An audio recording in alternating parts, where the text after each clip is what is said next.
বাবা ক্লান্ত হয়ে গভীর রাতে বাড়িতে ফিরলো। তখন তার ছোট্ট মেয়ে জিজ্ঞেস করলো, বাবা তুমি দিনে কত টাকা ইনকাম করো? বাবা বলল 5,000 টাকা। মেয়েটি আবার জিজ্ঞেস করলো, তাহলে 1 ঘন্টায় তুমি কত টাকা ইনকাম করো? বাবা উত্তর দিল, প্রায় 500 টাকা।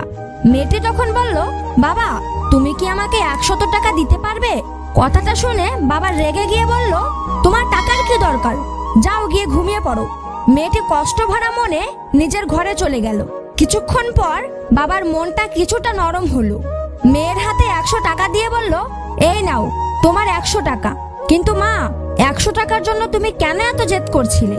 তখন মেয়েটি কিছু টাকা বের করে বলল, বাবা আমার কাছে আগে থেকেই 400 টাকা ছিল, এখন তো আমার 500 টাকা হয়ে গেল। এখন তো আমার কাছে তোমার 1 ঘন্টা ইনকামের সমান টাকা আছে। তুমি কি কাল আমাকে 1 ঘন্টা সময় দিতে পারো? আমি শুধু তোমার সাথে খেলা করতে আর গল্প করতে চাই। এই কথা শুনে বাবার চক্ষু বেয়ে পানি পড়তে লাগলো। মেয়েকে শক্ত করে জড়িয়ে ধরলো। বন্ধুরা, বাবা টাকা কামাইতে গিয়ে সময় হারায়, আর মেয়ে টাকা জমায় একটু বাবাকে ফিরে পেতে। তাই শুধু টাকা নয়, পরিবারকেও সময় দেওয়া দরকার। আপনারা কি বলেন? কমেন্টে বলে যান।